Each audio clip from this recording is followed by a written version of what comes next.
5 लुटेरे एक एक चीज़ के बारे में बताऊंगा। आलस्य। अब ये आलस्य जब हमारे अंदर, शरीर के अंदर आ जाता है तो हमारी बुद्धि को एकदम सुप्त अवस्था में कर देता है और हमें सीधा कहता है तो सो जा, आराम कर, सब होता जाएगा।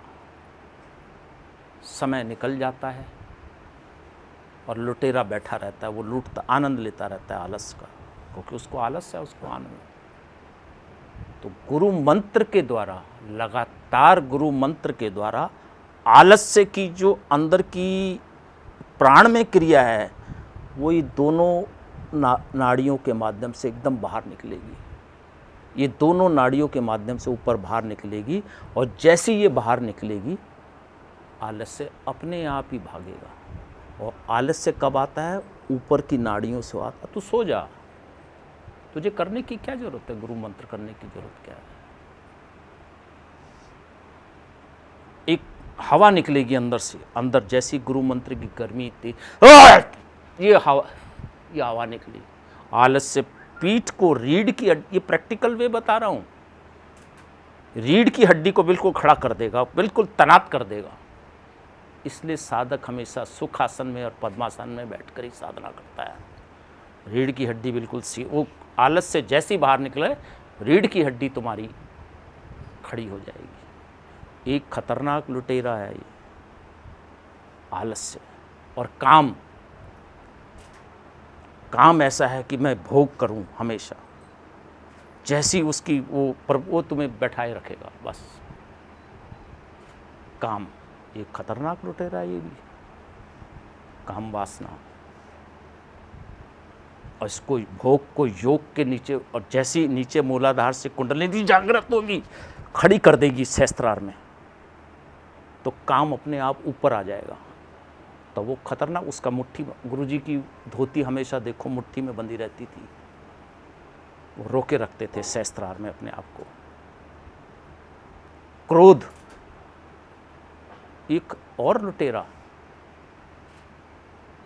ये और लुटेरा जो हमारे शरीर के अंदर बैठा रहता है, ये सबसे खतरनाक लुटेरा है। ये साला छाती के ऊपर बैठा रहता है और दाढ़ों के बैक साइड में बैठा रहता है। नाड़ी के अंदर वो क्रोध रहता है और हुंकार भरता रहता है, ये मेरे से छोटा है, ये मेरे से बड़ा है, इसकी ऐसी। अभी बताता हूँ इसको।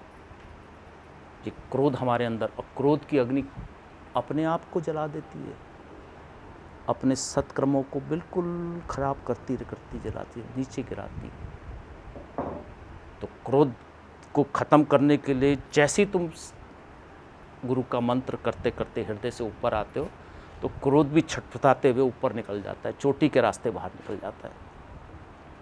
बाहर निकलेगा साला, निकलना चाहिए। द्वेष, ये चौथा लुटेरा बहुत खतरनाक है। ये द्वेष क्रिया करता है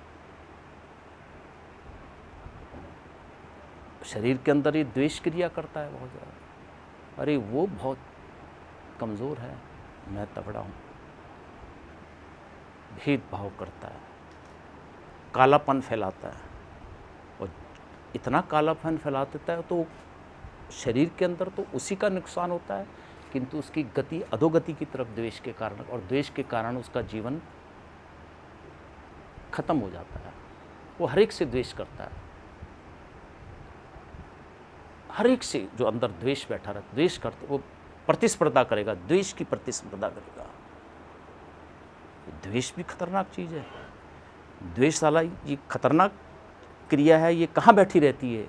ये अनाहर्त चक्र में बैठी रहती है, और ये बाहर निकलती है जीवा के रास्ते, जीवा के रास्ते बाहर निकल जाती है द्वेष। और असत्य भाषा, असत्य भाषा थी पांचवा लुटेरा क्या था? असत्य बोलना, असत्य बोल देना। ये पांचवा लुटेरा भी बड़ा खतरनाक है जी। ये कुछ बोल दिया, बाहर पड़ गया अंदर, असत्यता। सत्य की तरफ जाने वाले व्यक्ति हैं साधक, तो सत्य की तरफ रास्ते में निकलता है। ये असत्य की तरफ कैसे ले जा रहा है? ये असत्य ले जाएगा, गलत गलत बात करेगा, गलत गलत करेगा। आलोचनाएं करेगा, सदगुरु की आलोचनाएं करेगा, गुरुओं की आलोचनाएं करेगा, अच्छे अच्छे व्यक्तियों की आलोचनाएं करेगा। ये असत्यता भी हमारे जीवन की बड़ी खतरनाक चीज़ है।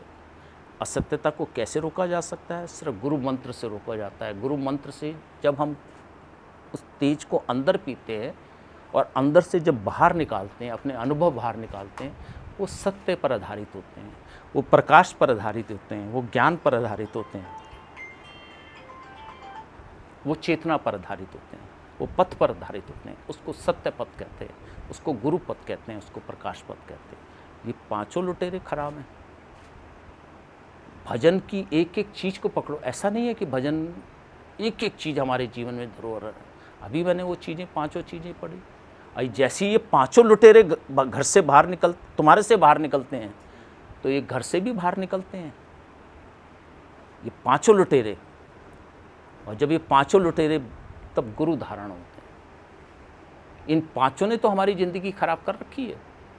आलस्य ने, क्रोध ने, काम ने, द्वेष ने और असत्यता ने।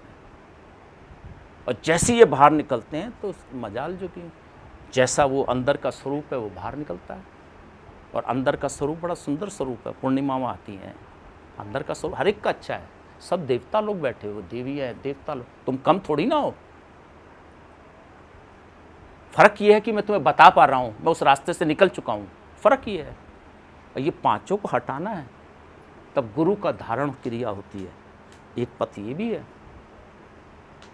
फिर गुरु को हृदय के अंदर हृदय को एक पत्नी पति को तो धारण करती है कि मेरा पति, वो कड़वा चौथ के दिन वो छत में चली जाती है और वो एक छन्नी लेकर मेरा वो चांद को देखेगी, फिर तो अच्छा तुम भी देख लो। ये सब प्रतीकात्मक वो ऐसे करती। कड़वा चौथ मनाते हो तुम लोग, और कभी गुरु को मनाओ, गुरु को देखो, उस चांद को देखो, गुरु को देखो अपने हृदय में, तब मज़ा आता है, विराटता आती है। इसको अखंड कहते हैं। बाकी खंड है, ये अखंड है। अखंड आनंद का स्वरूप होता है, ज्ञान का स्वरूप होता है। तो मैं इस चीज़ को, मैं कितना अच्छा भजन, कितनी सुंदर आवाज़ से कह रहे हैं। ये पांचों चीज़ सबकी भागनी चाहिए।